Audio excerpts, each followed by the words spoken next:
রশিদ মিয়া একদিন রাত্রে বাজার থেকে বাড়ি ফিরছিল। হ্যাঁ, হালার বেটা আমাকে বলে কিনা রাতে থেকে যেতে। আরে এইসব ছোটখাটো ডাকাতের ভয়ে আমি কি রাতে থাকবো ওখানে? আরে আমার গায়ে হাত দিবে এমন মানুষ এই পৃথিবীতে জন্মায় নাই এখনো।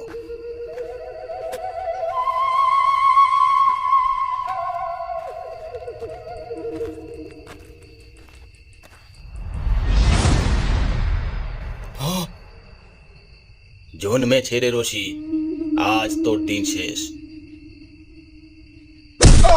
বলার সাথে সাথে তার মাথায় লাঠির আঘাত পড়ল।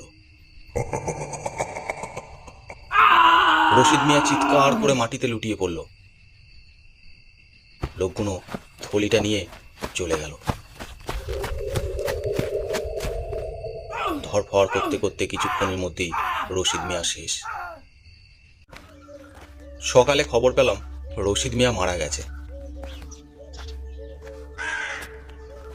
মানুষ মারা গেলে খুশি হতে নেই, কিন্তু রশিদ মিয়া মারা যাওয়ায় 3-4 গ্রামের অনেক মানুষ খুশি হয়েছিল।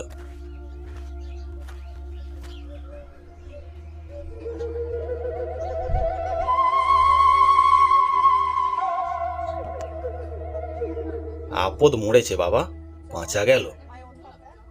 হ্যাঁ, ঠিক বলেছিস।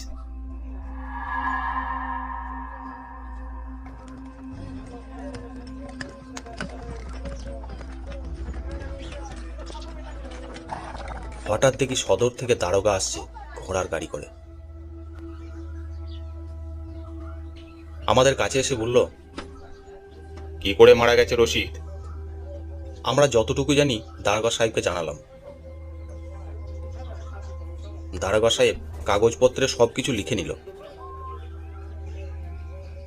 যাওয়ার সময় বলল, রশিদ মিয়ার লাশ শহরে নিয়ে যেতে হবে, খুনের মামলা, লাশ কেটে দেখতে হবে, তোমাদেরকে লাশ নিয়ে মর্গে যেতে হবে।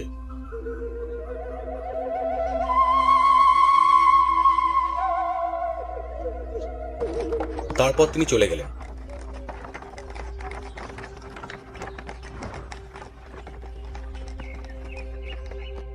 কিন্তু কে যাবে রশিদ মিয়ার লাশ নিয়ে?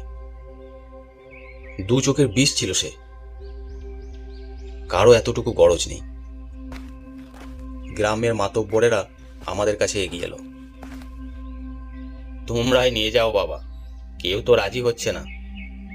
ভাবলাম কি আছে, নিয়ে যাই লাশটাকে, মরে যখন গেছে রাগ পুষে আর কি হবে।